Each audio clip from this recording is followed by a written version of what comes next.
Bharatiya Janata party के सभी उम्मीदवार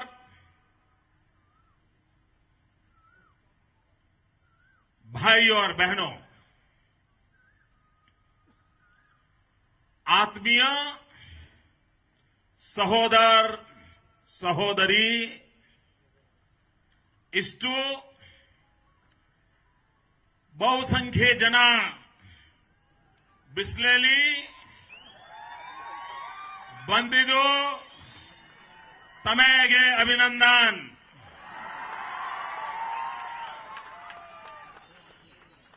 बंधू भगिनी एवढ्या उन्हात या सभेला आलेल्या माझ्या बेळगावच्या नागरिकांचे मी अभिनंदन करतो.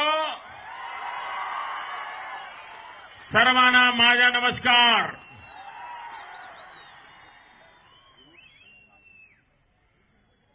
बेळगाव की यह धरती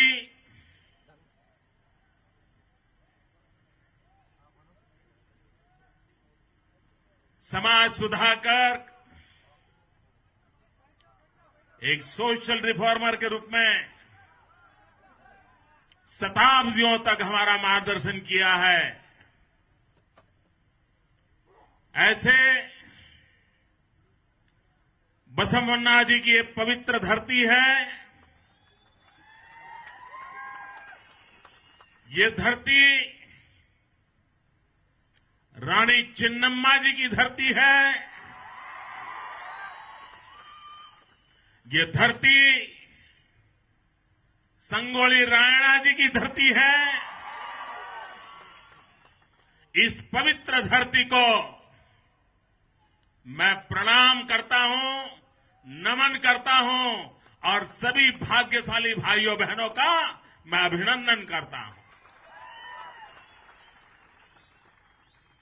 भाइयों बहनों, बेळगाव मेरे लिए नया नहीं है और न ही कर्नाटक मेरे लिए नया है.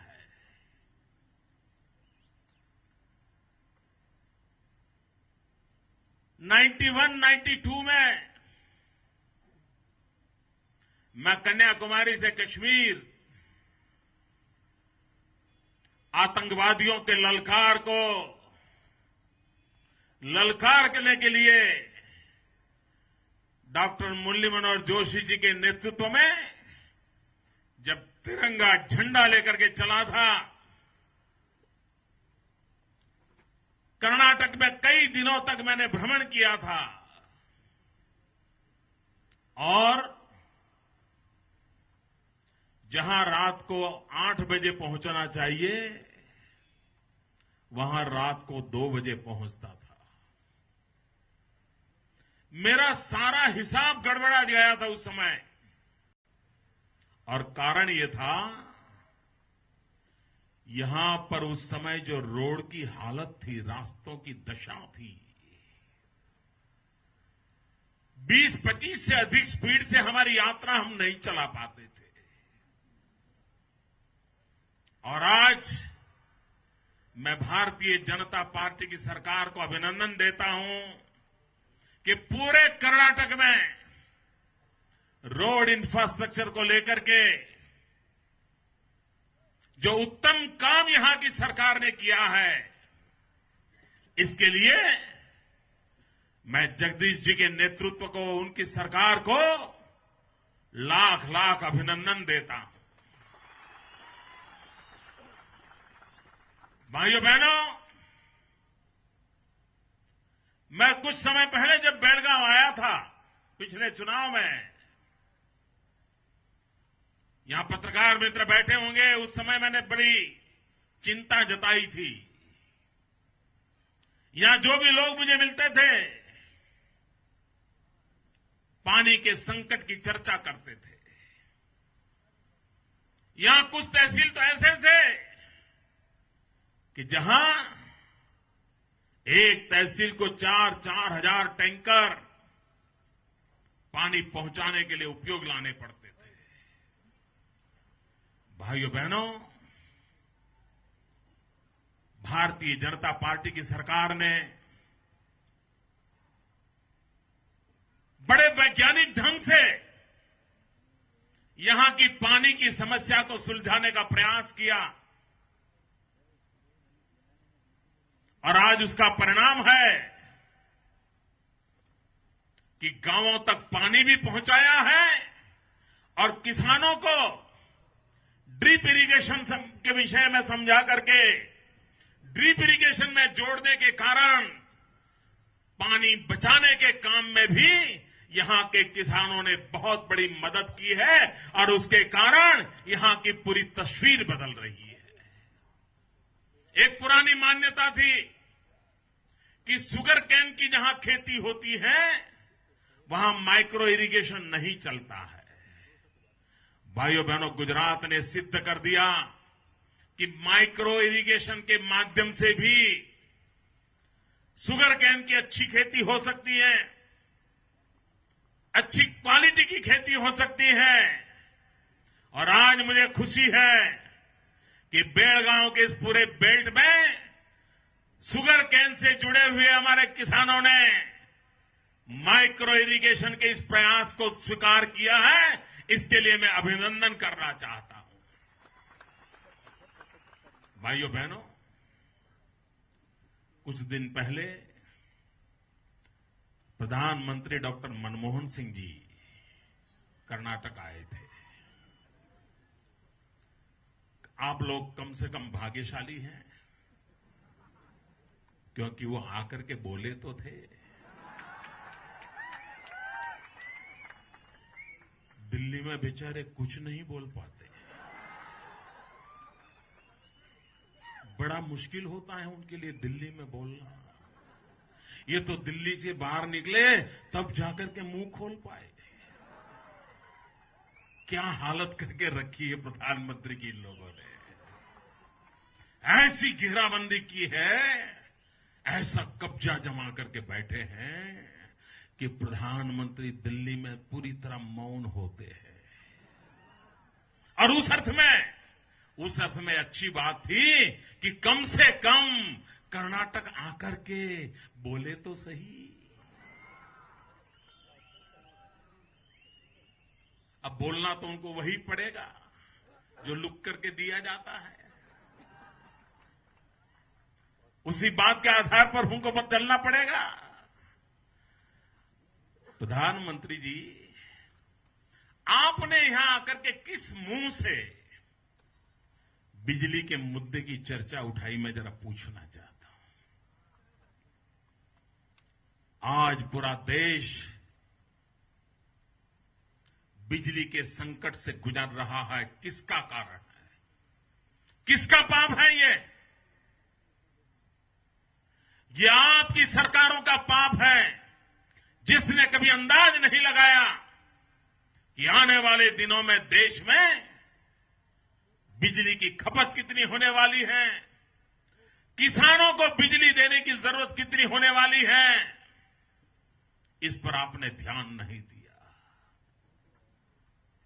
आपकी तो प्रायोरिटी थी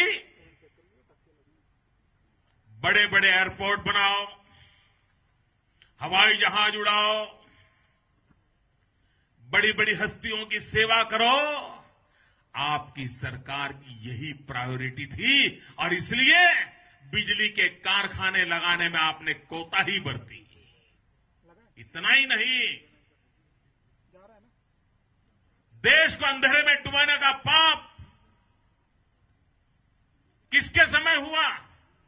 सारा विश्व जब कहता है 21वीं सदी हिंदुस्तान की सदी है, चारों तरफ ये चर्चा है, उस समय 2 दिन तक पूरा नॉर्थ इंडिया अंधेरे में डूब चुका था।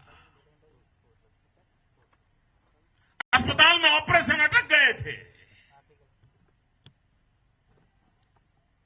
बिजली से चलने वाली रेल के ट्रैक पर गाड़ियां खड़ी हो गई थी, बच्चे रो रहे थे, पीने को पानी तक उपलब्ध नहीं था। 2 दिन तक इस देश की 70 करोड़ जनता अंधेरे में डूब चुकी थी। प्रधानमंत्री जी, देश जानना चाहता है थे जिन्होंने ये देश को हालत किया था? अरे आप उसका जवाब तक खोज नहीं पाए हो। और इतना ही नहीं, उस समय जो पावर मिनिस्टर थे, जिनके रहते हुए देश अंधेरे में डूब गया था, आपने रातों रात उसका प्रमोशन करके हिंदुस्तान का होम मिनिस्टर बना दिया था। जो बिजली में विफल हो गया, उसके हाथ में आपने बंदूक पकड़ा दी। क्या सोच है आपकी? और उसके कारण हुआ क्या है?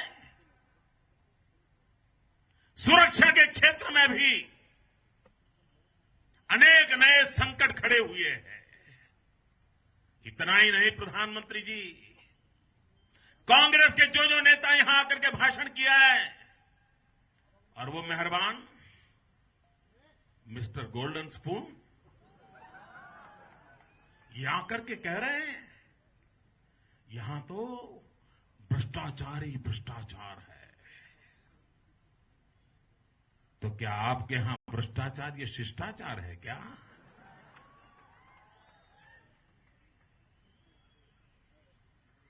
मैं पूछना चाहता हूं कांग्रेस के नेताओं से,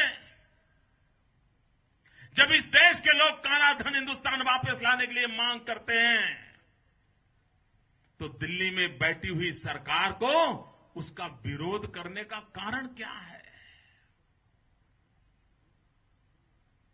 किसका धन विदेशों में बचाने के लिए ये दिल्ली की सरकार लगी हुई है?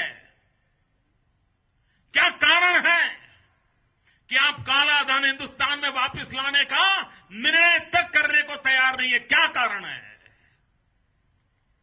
कारण यही है, जिन लोगों ने काला धन विदेशी बैंकों में रखा है, उनको आप बचाना चाहते हैं, और इसलिए आप निर्णय नहीं कर रहे हैं। भाइयों बहनों, एक के बाद एक घोटाले। यहां पर भ्रष्टाचार की बात करते समय जरा अपना चेहरा दर्पण में देखो तो सही। और आप कॉमनवेल्थ गेम के अंदर कौन सा मेडल लेके आए हो, सारा देश जानता है। आप कॉमनवेल्थ गेम के अंदर हिंदुस्तान के रुपये लुटा दिए, इतना नहीं, आपने हिंदुस्तान की इज्जत भी लुटा दी थी। देश की इज्जत को मिट्टी में मिलाने का काम कॉमनवेल्थ गेम में आपकी पार्टी और आपके नेताओं ने भ्रष्टाचार करके किया था। और आप यहां पर आकर के कर्नाटक की जनता को गुमराह करने की कोशिश करते हो। और मैडम सोनिया जी, आपने आकर के यहां सवाल पूछा कि कर्नाटक की सरकार को 80,000 करोड़ रुपया दिया, जरा उसका हिसाब मांगो। मैडम, कर्नाटक की जनता को जो पैसा दिया है, वो पैसा कांग्रेस वाले आप गा रहे हो, मैं पूछना चाहता हूं, क्या ये रुपया आपने कर्नाटक को दहेज में दिया है क्या? क्या ये वरदक्षिणे है क्या? ये डॉवरी दी है क्या? अरे मैं आपसे जवाब मांगता हूं, कर्नाटक की जनता जवाब मांगती है। यहां के लोगों ने टैक्स के रूप में दिल्ली की तिजोरी में लाखों करोड़ रुपया जमा कराया है कर्नाटक की जनता ने। जरा पहले जवाब दो, कर्नाटक की जनता ने आपको जो टैक्स दिया है, उन रुपयों का पहले हिसाब दो। और मैडम सोनिया जी, ये दिल्ली में इतनी बड़ी सरकार है, सोई हुई है क्या? क्या रुपये देने के बाद आप हिसाब नहीं लेते क्या? क्या आपको पता नहीं होता है वो खर्च कहां होता है? पाई पाई का हिसाब हर किसी को देना पड़ता है, और आपकी दिल्ली के दरबार में एक एक पाई का हिसाब पड़ा हुआ है, जरा जाकर के देख लीजिए। लेकिन आपकी देखने की हिम्मत नहीं है, क्योंकि संभावना है कि दिया होगा 80,000 करोड़ और दिल्ली से निकाला होगा 2 लाख करोड़। जवाब दो, वो जो निकाला हुआ कहां पहुंचा, उसका जवाब दो। और मिस्टर गोल्डन स्पून, आपने कहा, भ्रष्टाचार की बात कही, मैं आपके पिताजी की बात याद कराना चाहता हूं। आपके पिताजी ने कहा था, और तब हिंदुस्तान में कहीं पर भी भारतीय जनता पार्टी की सरकार नहीं थी। पंचायत से पार्लियामेंट तक पूरे देश में एकमात्र कांग्रेस पार्टी राज करती थी। विरोध पक्ष खत्म हो चुका था, चारों तरफ कांग्रेस ही कांग्रेस का जमाना था। उस समय आपके पिताजी ने सार्वजनिक रूप से कहा था कि दिल्ली से 1 रुपया निकलता है, गांव जाते जाते 15 पैसा हो जाता है। ये 85 पैसे कौन मारता था? ये वो कौन सा पंजा था जो 85 पैसे चुरा लेता था? इसका जवाब कांग्रेस पार्टी को देना पड़ेगा। और जो बात राजीव गांधी करके गए थे, आज भी कांग्रेस के कारोबार में वही कारनामे चल रहे हैं, और आप हिसाब हमारा मांग रहे हो। भाइयों बहनों, इस देश के अंदर अंधेरा लाने का अगर कोई एक गुनहगार कोई है, तो दिल्ली में बैठी हुई वर्तमान कांग्रेस की सरकार है। कोई मुझे कहे, भैया क्या कोयले के बिना बिजली निकल सकती है? क्या गैस के बिना निकल सकती है? फ्यूल के बिना निकल सकती है? आज हिंदुस्तान में 30,000 मेगावाट बिजली पैदा करने की ताकत वाले कारखाने बंद पड़े हैं। अकेले मेरे गुजरात में 2,000 मेगावाट से ज्यादा बिजली के कारखाने बिजली पैदा नहीं कर पा रहे। क्यों? कारण यही है कि आपकी सरकार का पॉलिसी पैरालिसिस है। लकवा मार गया है आपकी सरकार को और आपकी सरकार की सोच को, और उसके कारण कोयले की खदानों से 1 किलोग्राम कोयला कहीं पहुंच नहीं रहा है।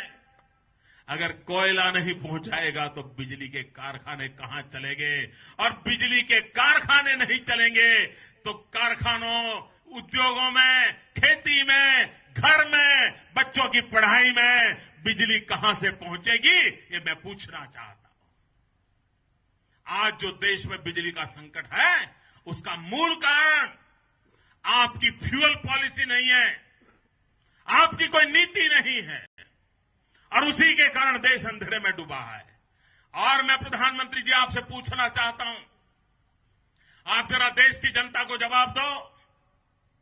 आपकी सरकार सोलर एनर्जी की पॉलिसी लाई, गुजरात की सरकार भी सोलर एनर्जी की सबसे पहले पॉलिसी लाई। आपने हमसे ज्यादा लिबरल पॉलिसी लाए। सोलर एनर्जी के क्षेत्र में आने वालों को आपने रुपया कमाने वाली पॉलिसी लाए। हम जनता का भला पॉलिसी लाए। देश में जो सुई सिर्फ भारतीय जनता पार्टी की सरकारें जहां है वहां पैदा होती है, और आपके द्वारा सिर्फ 10% कंट्रीब्यूशन है। और मैं श्रीमान जगदीश जी को बधाई देता हूं। उन्होंने इस बात को समझा। उन्होंने कर्नाटक को दिल्ली की मेहरबानी पर जीने के लिए मजबूर होना न पड़े, इसके लिए प्रबंध शुरू किया। और जगदीश जी ने तय किया कि मैं कर्नाटक में सोलर एनर्जी का नेटवर्क खड़ा कर दूंगा, मैं किसानों को सोलर पंप दूंगा, मैं किसानों को बिजली के भरोसे जीने के लिए मजबूर नहीं करूंगा। और इसलिए मैं आज बेड़गांव की धरती से श्रीमान जगदीश जी को बहुत बहुत बधाई देना चाहता हूं। भाइयों बहनों, कांग्रेस पार्टी को इस देश का भला करने में इंटरेस्ट नहीं है। वो सरकार चलाने के लिए सीबीआई का दुरुपयोग करते हैं। भारत सरकार की सभी संवैधानिक संस्था का उपयोग अपने विरोधियों को खत्म करने के लिए करते हैं। ये कांग्रेस पार्टी के चरित्र को समझिए दोस्तों, किस प्रकार से इन्होंने देश को भीतर से खोखला कर दिया है, किस प्रकार से उन्होंने देश को भीतर से तोड़ दिया है। जस्ट अपनी पॉलिटिकल एम्बिशन को पूरा करने के लिए, अपनी राजकीय आकांक्षाओं की पूर्ति के लिए उन्होंने देश को तबाह कर दिया है। कोई संवैधानिक संस्था ऐसी नहीं है जिसने कांग्रेस ने उसका राजनीतिकरण न किया हो और उसका दुरुपयोग न किया हो। भाइयों बहनों, सीबीआई का डंडा सबको दिखा करके सरकार का समर्थन लिया जाता है, और अगर कोई सरकार का समर्थन वापस लेता है तो ये सरकार अपनी एफिशिएंसी कैसी दिखाती है। 12 घंटे के भीतर भीतर डीएमके ने जैसे ही यूपीए से समर्थन वापस लिया, जाकर के सीबीआई ने रेड कर दी चेन्नई के अंदर। ये सीधा साधा उदाहरण है आप किस प्रकार से सीबीआई का दुरुपयोग कर रहे हैं, संवैधानिक संस्थाओं का दुरुपयोग कर रहे हैं, किस प्रकार से आप देश को तबाही की ओर ले जा रहे हो। और अगर ये भी लिख करके रखिए कांग्रेस के मित्रों, आपने जो गड्ढे खोदे हैं ना, उसी में आप ही को मरना है, लिख करके रखिए। अभी 2 दिन पहले पकड़े गए, सुप्रीम कोर्ट की आंखों के सामने पकड़े गए। किस प्रकार से सीबीआई के साथ राजनीतिक खेल चल रहा था, सारी चीजें बाहर आ गई। जिस सरकार के खिलाफ सीबीआई जांच कर रही थी, वही सीबीआई जाकर के सरकार को अपना जांच रिपोर्ट दिखाती है, और सरकार की तरफ से कोर्ट में जाकर के कहा जाता है कि हमने ऐसा कुछ देखा नहीं। सीबीआई डर गई। सीबीआई ने कहा हमने तो सब दिखाया था, और हम नौबत आई है कौन इस्तीफा दें, कौन जाए, कब जाए, इसी का इंतजार हो रहा है। भाइयों बहनों, देश में जब कुछ नहीं चलता है तब कभी कभी सुप्रीम कोर्ट देश को बचाने के लिए काम करना पड़ रहा है। और ये दिल्ली की सरकार एक दुर्बल सरकार, आप कल्पना कर सकते हैं भाइयों, क्या ऐसी सरकार के भरोसे आप सलामत हैं? मेरे बेलगांव के भाइयों, ऐसी आवाज दो दिल्ली के कान फट जाए। क्या आप ऐसी दिल्ली की सरकार में देश सलामत है? आप सलामत हैं? कोई सरबजीत सलामत है? कोई केरल का मेरा मछुआरा सलामत है? कोई लद्दाख की मेरी भूमि सलामत है? कोई हिंदुस्तान का नागरिक दुनिया में सलामत है? क्यों चला रहे हो सरकार? डूब मरो, छोड़ दो।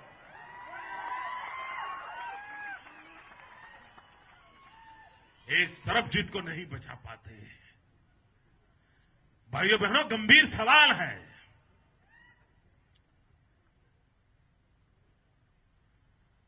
सरबजीत पर हमला हुआ, उस घटना को आज 7-8 दिन हो गए। मैं दिल्ली की सल्तनत को पूछना चाहता हूं, क्या आपने सरबजीत पर पाकिस्तान के जो कार्रवाई की है, और मेरा साफ आरोप है पाकिस्तान की सरकार पर,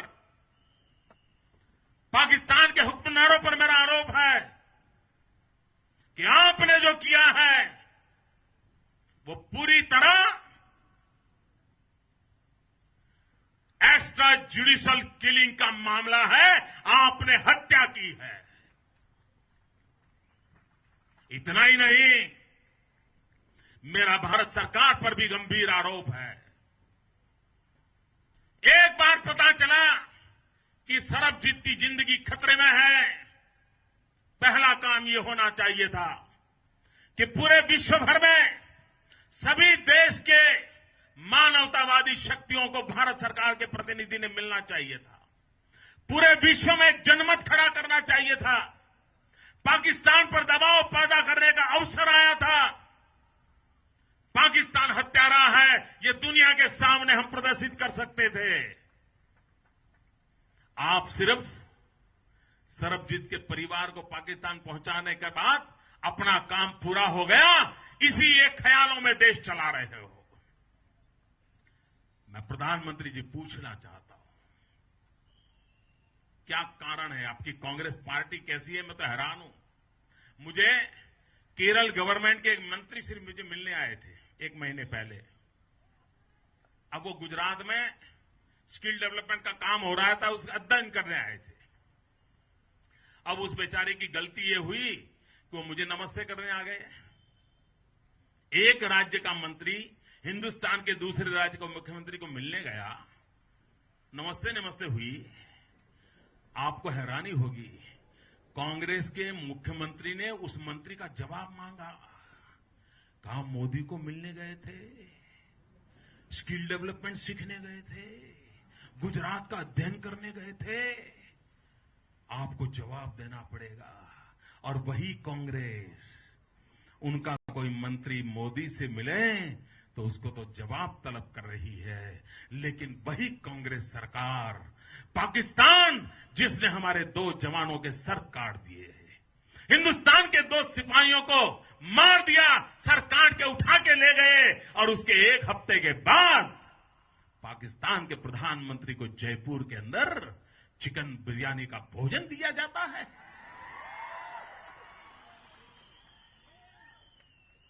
हिंदुस्तान के किसी चीफ मिनिस्टर को कोई कांग्रेस का सरकार का मंत्री मिले तो तूफान खड़ा हो जाता है, लेकिन देश के जवानों को मौत के घाट उतारने वाले पाकिस्तान के प्रधानमंत्री को चिकन बिरयानी का भोजन देने का पाप आप कर रहे हो और हमें समझा रहे हो। क्या भाइयों बहनों, ऐसी कांग्रेस पार्टी को एक दिन देश में चलने नहीं देना चाहिए। और कर्नाटक की जनता से मैं आग्रह करने आया हूं, भाइयों बहनों, आप देखिए, दिल्ली में इनकी सरकार है, केंद्र की सरकार में दिल्ली उनकी, राज्य की सरकार उनकी, सुप्रीम कोर्ट वहां, हाई कोर्ट वहां, डिस्ट्रिक्ट कोर्ट वहां, सीबीआई वहां, एनफोर्समेंट डायरेक्टर वहां, ह्यूमन राइट कमीशन, जिसको ताकत कहे वो सारी ताकतें दिल्ली में है और सारी ताकतें कांग्रेस के पास है। भाइयों बहनों, मुझे सच्चाई से जवाब देना, इतना सारा तामझाम दिल्ली में इनका है, इतनी बड़ी गवर्नमेंट इनकी दिल्ली में है, इतनी बड़ी ताकत इनके हाथों में है। आप मुझे जवाब दीजिए मेरे बेलगांव के भाइयों, क्या दिल्ली सलामत है? जोर से सुनाओ ताकि पता चले इनको। क्या दिल्ली सलामत है? क्या दिल्ली में माताएं बहनें सुरक्षित हैं? क्या दिल्ली भ्रष्टाचार से मुक्त है? क्या दिल्ली का कारोबार गंदा नहीं है? अगर दिल्ली में इतनी पाप रहे तो ये पाप आपको कर्नाटक में लाना है क्या? ये दिल्ली का रोग कर्नाटक में घुसने देना है क्या? ये दिल्ली की बुराइयों को कर्नाटक में लाना है क्या?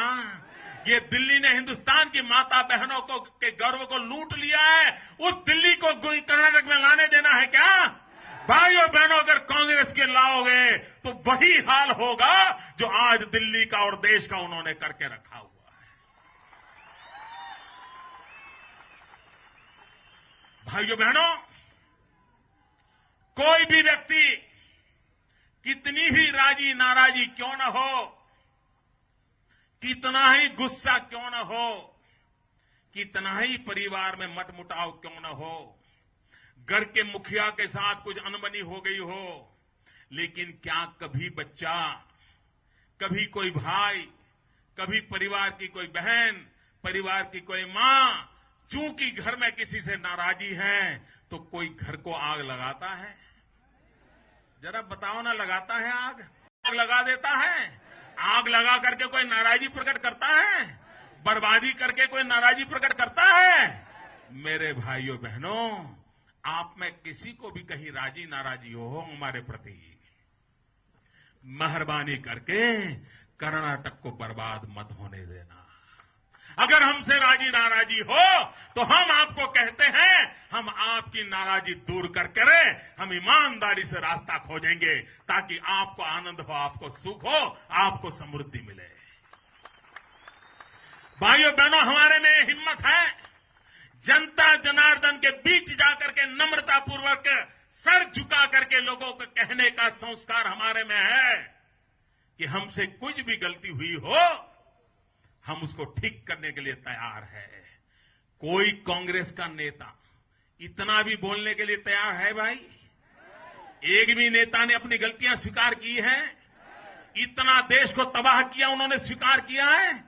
ऊपर से चोरी पर सिरजोरी, चोर कोतवाल को दंडे, ये क्या खेल चला है? और इसलिए मैं कहता हूं भाइयों, कांग्रेस पार्टी में अहंकार 7वें आसमान पर है, और जब अहंकार 7वें आसमान पर होता है तब उनको जनता के दुख दर्द की पीड़ा परवाह नहीं होती है। वो जनता को तबाह करके, दबोच करके, दबा करके अपने राजनीतिक उल्लू सीधा करने में लगे रहते हैं। और तब मैं कहने आया हूं भाइयों, आप कर्नाटक को बचाइए, ऐसे हाथों में कर्नाटक को मत जाने दीजिए भाइयों, कर्नाटक को तबाह मत होने दीजिए। और कर्नाटक को पिछले 40 साल में जो विकास नहीं हुआ, वो भारतीय जनता पार्टी ने 5 साल के कार्यकाल में करके दिखाया है। रोड हो, रास्ते हो, आरोग्य हो।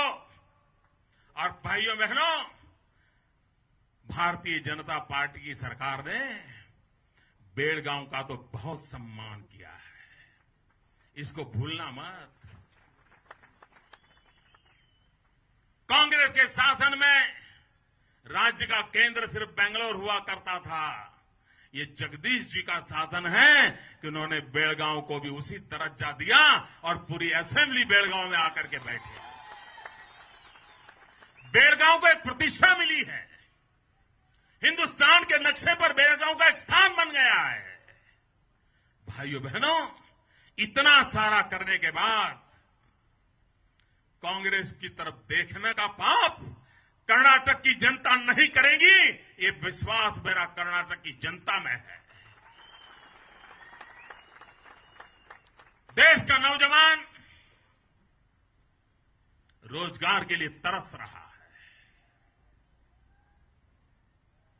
दिल्ली सरकार को देश के नौजवानों को रोजगार मिले इसकी चिंता नहीं है।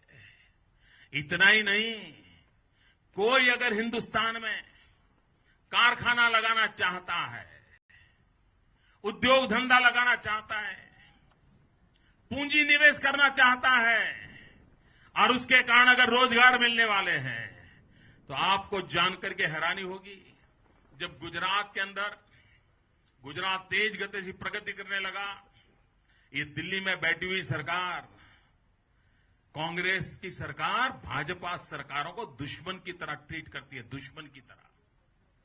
पाकिस्तान के सामने तो उनकी चलती नहीं है। एक मालदीव उनको आंखें दिखाता है तो चुप रह जाते हैं।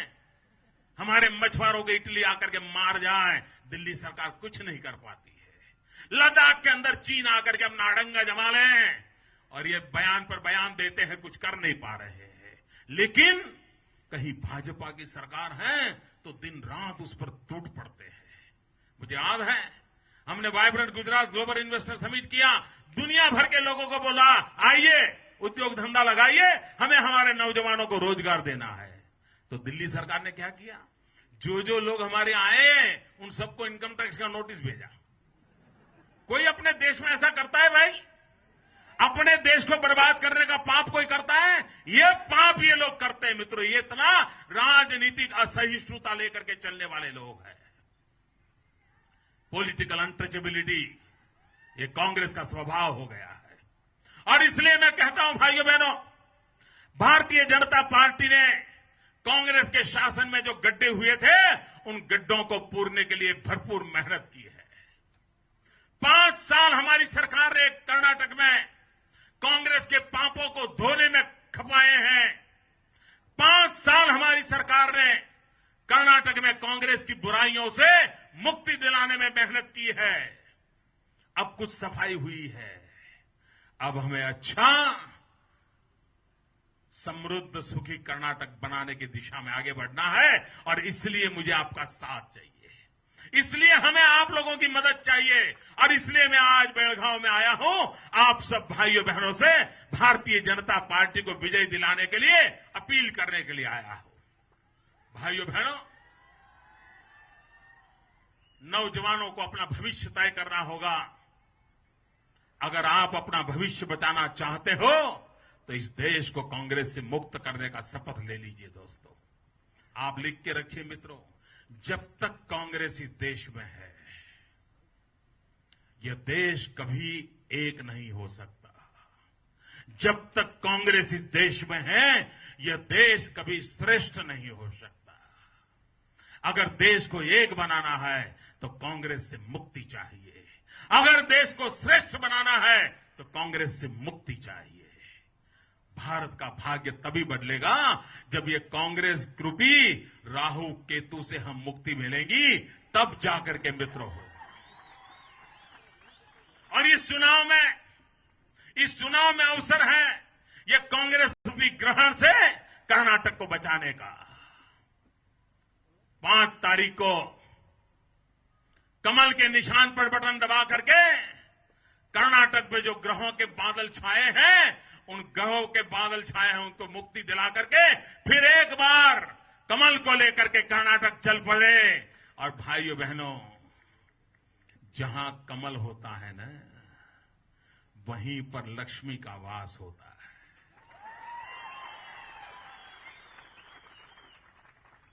और मित्रों, लक्ष्मी के बिना विकास नहीं होता है। विकास के लिए लक्ष्मी की जरूरत होती है और कमल हो वहीं तो लक्ष्मी होती है। भाइयों बहनों, कर्नाटक की तिजोरी को हर पंजे से बचाना होगा। अगर कर्नाटक की तिजोरी को बचाना है तो पंजे से कर्नाटक को बचाना होगा। अगर ये आपने बचा लिया तो मित्रों विश्वास कीजिए, गुजरात से भी आगे निकलने की ताकत कर्नाटक में है। और मैं देख रहा हूं मित्रों, मुझे तो गुजरात को यहां पहुंचाने में 12-13 साल लग गए हैं, लेकिन भारतीय जनता पार्टी के कर्नाटक का नेतृत्व में इतना ताकत है, इतना दम है कि अब 5 साल के भीतर भीतर वो कर्नाटक को गुजरात से भी आगे ले जाएंगे। ये मेरा भरोसा है दोस्तों। और तभी तो देश आगे बढ़ेगा।